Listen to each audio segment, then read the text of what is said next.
The president has taken to referring to the enemy in this war as the evildoers. It captures the essence of how most of us feel about them and nicely finesses the question of who they actually are. We're too great a nation to allow the evildoers to affect our soul and our spirit. Since September 11th, the rhetoric of good and evil has been used to pump up support for U.S. policies and patriotic fervor and preparing the American people for the U.S. government to invade Iraq and Afghanistan. There comes a defining moment in the life of a nation that cries out for support.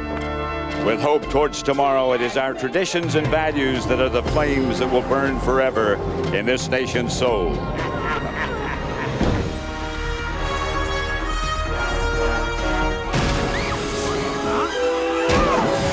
The dichotomy between good and evil is a very popular theme in entertainment media. Since good guys are always fighting with evil, it gives filmmakers a great excuse to use violence. They're good guys who are all good. They can do whatever they want because they're all good, including really awful things. Stop it. I don't know where you people. Where's my men, Hamed? From very early on in children's programming, children are encouraged to separate and be alienated from this other, and in fact encouraged to hate the other through a series of messages that polarize the world into good and bad. And in order to solve your problems with the enemies, you have to fight with them. And the enemy is always depicted in some kind of dehumanized way. Often the faces are covered, the voices are distorted, or their accents, foreign accents. How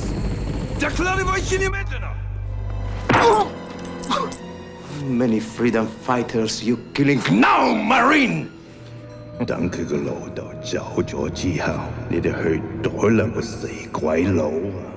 It's very clear that there's an image of the other. That's not the white European and often male image of the good guy that children are socialized into identifying with in the United States. If you analyze Hollywood movies, it's always the American person who's the central character.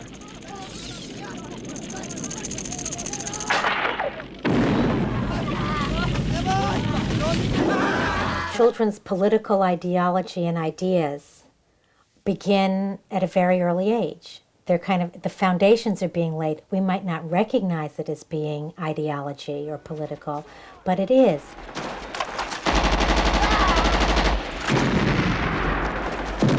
For many children, there's this kind of seamless luring of them into violence, first from seeing it on the screen, playing with the toys, and then having the video games.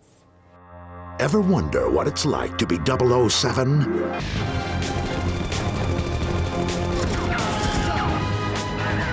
Be Bond. Coming this fall to a game platform near you. This is like a grenade launcher, and it's in a video game that I have.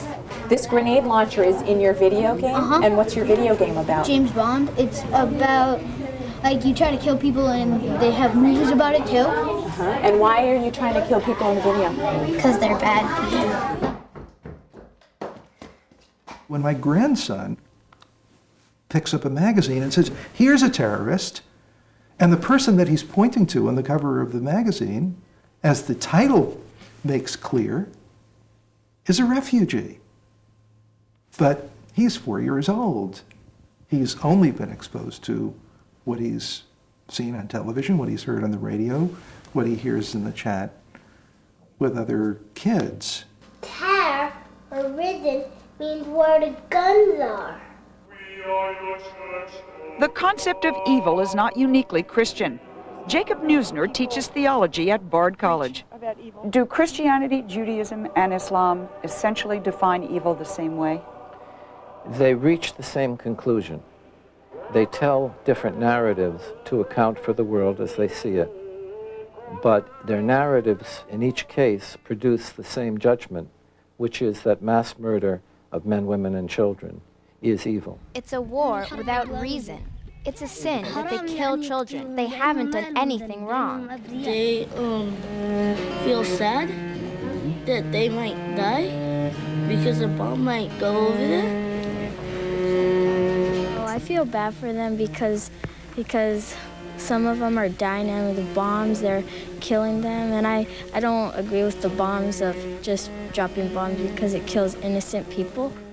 Our children will inherit the world that we have created, and they will learn from the models that we have presented.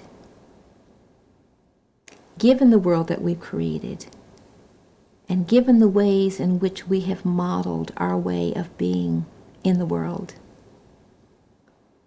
what is the future that we can expect for them?